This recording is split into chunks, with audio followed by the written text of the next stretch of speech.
Brand কিন্তু কেউ এমনি এমনি হয়ে যায় না, ব্র্যান্ড তৈরি করতে গেলে কিন্তু তার কোয়ালিটিও থাকতে হয়। মানে সব কোম্পানি সব ফোন ভালো না, সব কোম্পানি সব ফোন খারাপও হয় না, সেটা আপনারাও জানেন। খেয়াল করলে দেখতে পারবেন ভিভো কিন্তু একদম মানে মোবাইল ইন্ডাস্ট্রিতে সাইলেন্ট কিলারের মতন আস্তে আস্তে গিয়ে কিন্তু 1 নম্বরে চলে গেছে। ইন্ডিয়া যদি লার্জেস্ট সেলিং কোনো কোম্পানি হয় তাহলে কিন্তু এখন আমরা গুগল খুললে দেখতে পাচ্ছি ভিভো কিন্তু এখন 1 নম্বরে চলে গেছে। স্যামসাং যেন সিনিয়ররা কিনছে, সিনিয়রদের জন্যই ফোন বানাচ্ছে, স্ন্যাপড্রাগনের প্রসেসর ইউজ করছে ওরা আস্তে আস্তে, ওরা সনির সেন্সার, জেইসের লেন্স, জেইসের অপটিক্স, ফোনগুলোকে কম্প্যাক্ট সাইজ করে দিচ্ছে, 6500 mAh 7000 mAh ব্যাটারি দিয়ে দিচ্ছে, 90 ওয়াটের চার্জার ঢুকিয়ে দিচ্ছে ওর মধ্যে। তা ইয়াং জেনারেশনে কিন্তু এগুলোই চাই। ভিডিওটা ভালো লাগলে লাইক কমেন্ট শেয়ার করবেন, আমাদের পাশে থাকবেন, আর এরকম ভালো ভালো ভিডিও পেতে গেলে কিন্তু আমাদেরকে একটু ফলো করতে হবে। তো এখন দেখা যাচ্ছে সব দোকানে যখন ফোনের আনবক্সিং হয় দোকানদাররা ভিডিও করে খুব ভালো ভালো কথা বলে, আমিও বলি, হ্যাঁ আমি বলি না তা না, কাস্টমারদের রিভিউ নিই, কাস্টমাররা খুব ভালো ভালো বলে, কারণ মুখের সামনে তো আর কেউ খারাপ বলতে পারে না, এটা একটা ব্যাপার আছে। তো পরবর্তীকালে যখন কাস্টমাররা কোনো সার্ভিসের জন্য নিয়ে আসে, যদি অথেন্টিক সার্ভিস হয়, কেউ যদি এখন একটা ফোন নিয়ে 3 দিন পরে এসে বলে কোনো দোকানদারকে পাল্টে একটা ফোন দিন, সেগুলো হয় না, সেগুলো আমরা জানি। কিন্তু অথেন্টিক যে আমার ফোনটা একটু সার্ভিস সেন্টার নিয়ে যেতে হবে বা এই ফোনটা আমরা বুঝতে পারছি না, সেই সময় দেখা যাচ্ছে দোকানদাররা কিন্তু আপনাকে পরের বার সেটা চিনতে পারছে না, বা প্রথমবার যেই রকমভাবে আপনার সাথে ব্যবহার করেছে, মানে ধরুন আজকে আপনি আমার থেকে ফোন কিনতে আসছেন, যেইভাবে ভালোভাবে আমি কথা বললাম, ভালো ব্যবহার করলাম, পরের দিন আপনি আমার কাছে কোনো একটা কাজে আসলেন, আমি আপনাকে চিনতেই পারলাম না, তখন কিন্তু আপনার খারাপ লাগবে। এটাই কিন্তু হয় বেশিরভাগ দোকানে। তো আমরা কিন্তু এই জিনিসটাকে সবসময় লক্ষ্য রাখার চেষ্টা করি, এই জিনিসগুলোকে সবসময় অ্যাভয়েড করার চেষ্টা করি, কারণ প্রত্যেকটা মানুষকে আমরা সমানভাবে সার্ভিস দিতে চাই। তো আজকে কোনো আনবক্সিং নাই, ভিডিওটা কোনো আনবক্সিং থাকবে না, কোনো স্পেসিফিকেশন নিয়ে আলোচনা করবো না, কোনো ফিচার্স নিয়ে আলোচনা করবো না, কিছু মানে বিগত কয়েক বছর আমরা ব্যবসা করে যেসব এক্সপিরিয়েন্সগুলো পেয়েছি, কোন ফোন কিনলে ভালো হবে, কোন ফোন কিনলে না ভালো হবে, মানে সব কোম্পানি সব ফোন ভালো না, সব কোম্পানি সব ফোন খারাপও হয় না, সেটা আপনারাও জানেন।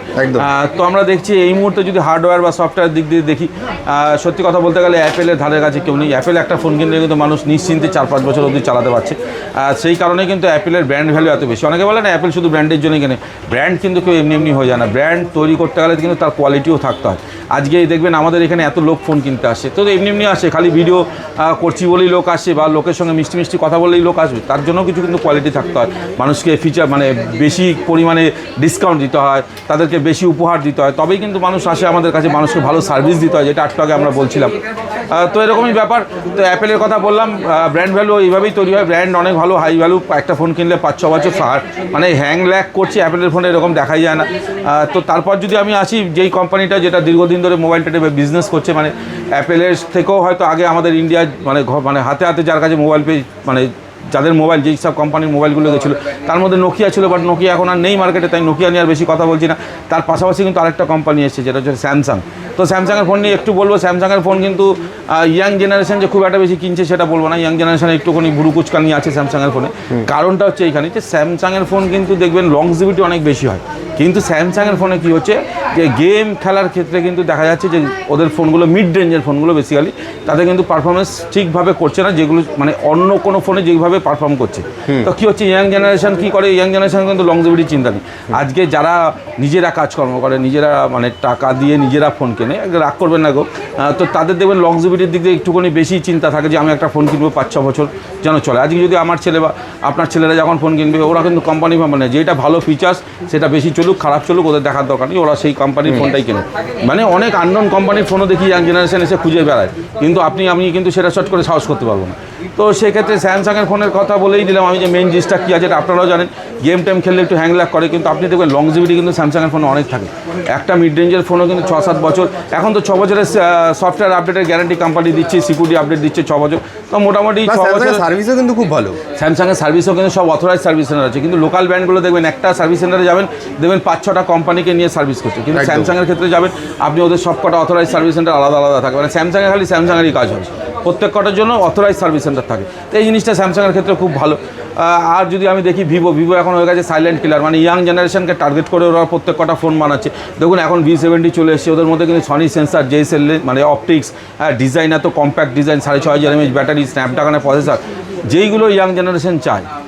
ঠিক আছে, যে আমরা ছবি তুলবো, ছবি ফেসবুকে দেবো, ইনস্টাগ্রামে দেবো, গেম খেলবো, যেই জিনিসটা মেন ইয়াং জেনারেশন চায় সেই জিনিসটাই কিন্তু টার্গেট করছে ভিভো। আপনি একটু ভালো করে খেয়াল করলে দেখতে পারবেন ভিভো কিন্তু একদম মানে মোবাইল ইন্ডাস্ট্রিতে সাইলেন্ট কিলারের মতন আস্তে আস্তে গিয়ে কিন্তু 1 নম্বরে চলে গেছে। ইন্ডিয়া যদি লার্জেস্ট সেলিং কোনো কোম্পানি হয় তাহলে কিন্তু এখন আমরা গুগল খুললে দেখতে পাচ্ছি ভিভো কিন্তু এখন 1 নম্বরে চলে গেছে মার্কেট শেয়ারের দিক থেকে। ঠিক আছে, তো মার্কেট শেয়ার মানেই মানুষ ফোন কিনেছে তাই শেয়ার, সোজা কথা হচ্ছে। তো ভিভো কিন্তু ওই জিনিসগুলোকে ফলো রাখছে, যেই জায়গায় স্যামসাং কিন্তু একটু মিড রেঞ্জে পিছিয়ে গেছে।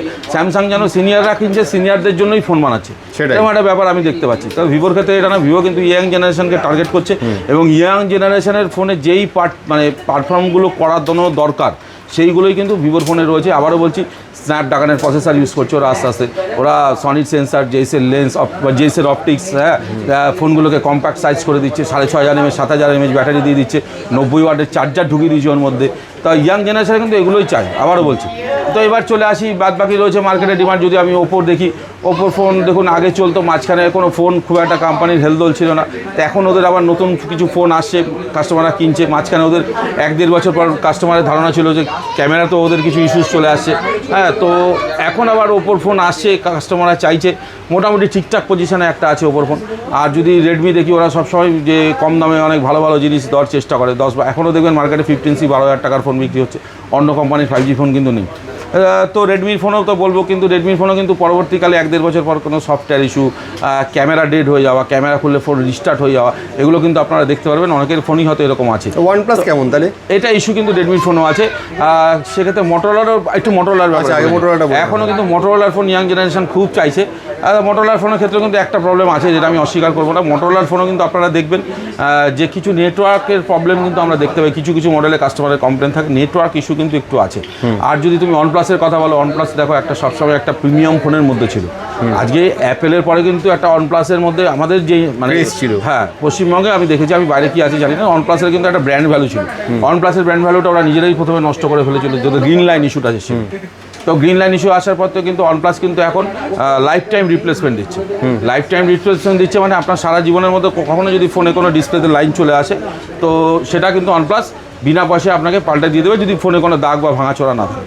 তো এই হলো এইটার মধ্যে ব্যাপার। কিন্তু একটা জিনিস মাথায় রাখবেন, শুধু কিন্তু OnePlus বদনাম হয়েছে, কার্ভ ডিসপ্লের কিন্তু অনেক ফোনই ডিসপ্লেতে দাগ চলে এসেছিলো। যেসব অ্যামোলেড ডিসপ্লেগুলো কিন্তু বানাতো স্যামসাং, মানে সস্তার স্যামসাংয়ের যে বানানো অ্যামোলেড ডিসপ্লেগুলো, বেশিরভাগ কোম্পানি থেকে কিন্তু স্যামসাংই অ্যামোলেড ডিসপ্লেটা প্রোভাইড করেছে। এই অ্যামোলেড ডিসপ্লেটা কিন্তু মেনলি বানায় স্যামসাং। তো স্যামসাংয়ের যেসব বানানো ডিসপ্লে ছিল, যেগুলো কার্ভ ডিসপ্লেতে ইউজ হয়েছিল, বেশিরভাগ ফোনেই কিন্তু গ্রিন লাইন ইস্যু এসছে। কোনো কোনো কোম্পানি তাদের কাস্টমারদের ফ্রিতে দিয়েছে, কখনো কখনো দেয়নি, কখনো কখনো কোনো কারণ দেখিয়ে দেয়নি। তো এইগুলো তো ছিলই। তো আরও একটা ব্যাপার বলে রাখি, এখন যে আপনারা দেখছেন IP68, 69, তো আরেকটা জিনিস বলে রাখলাম, অনেকেই জলে ফেলে ফোন আমরা ভিডিও করি, দেখাই কাস্টমারদের। কিন্তু এটা জিনিস মাথায় রাখবেন, কোম্পানি কিন্তু এর কোনো দায়িত্ব নেবে না। মানে আপনার ফোন যদি জলে পড়ে যায়, জলে পড়ে যদি ফোন কিছু খারাপ হয়, কোম্পানি কিন্তু এর কোনো দায়িত্ব নেবে না, এটা মাথায় রাখবেন। এটা কিন্তু খুব ইম্পর্টেন্ট কথা। মানে IP69 দেখানোর পর যদি আপনার ফোনটা জলে ঢুকে যায়, কোম্পানি কিন্তু দায়িত্ব নেবে না। বারবার বলছি, তার দায়িত্ব কিন্তু আপনার।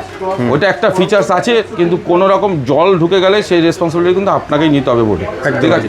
তাই জন্য জল টল থেকে যতটা হয় সাবধানে রাখবেন। জলে পড়ে গেলে একটু মুছে নেবেন, মুছে কোনো ড্রায়ার দিয়ে একটু শুকিয়ে নেবেন, শুকিয়ে তারপর চার্জ দেবেন। আশা করি আপনার ফোন ঠিক থাকবে। আমরা এই ভিডিওতে মোটামুটি জেনে নিলাম যে কোন কোন ফোন কিরম পারফর্ম করে, কোন ফোন কিনলে লংজিভিটি বেশি পাওয়া যাবে, একটা ওভারঅল আইডিয়া আমরা নিলাম আজকে। আমাদের দর্শকদের জন্য এইটুকুনি আমার যতটা জানা মতো আছে বললাম। আপনাদেরও যদি কিছু বলার থাকে বলবেন। ভিডিওটা ভালো লাগলে লাইক, কমেন্ট, শেয়ার করবেন, আমাদের পাশে থাকবেন। আর এরকম ভালো ভালো ভিডিও পেতে থাকলে কিন্তু আমাদেরকে একটু ফলো করতে হবে। Thank you.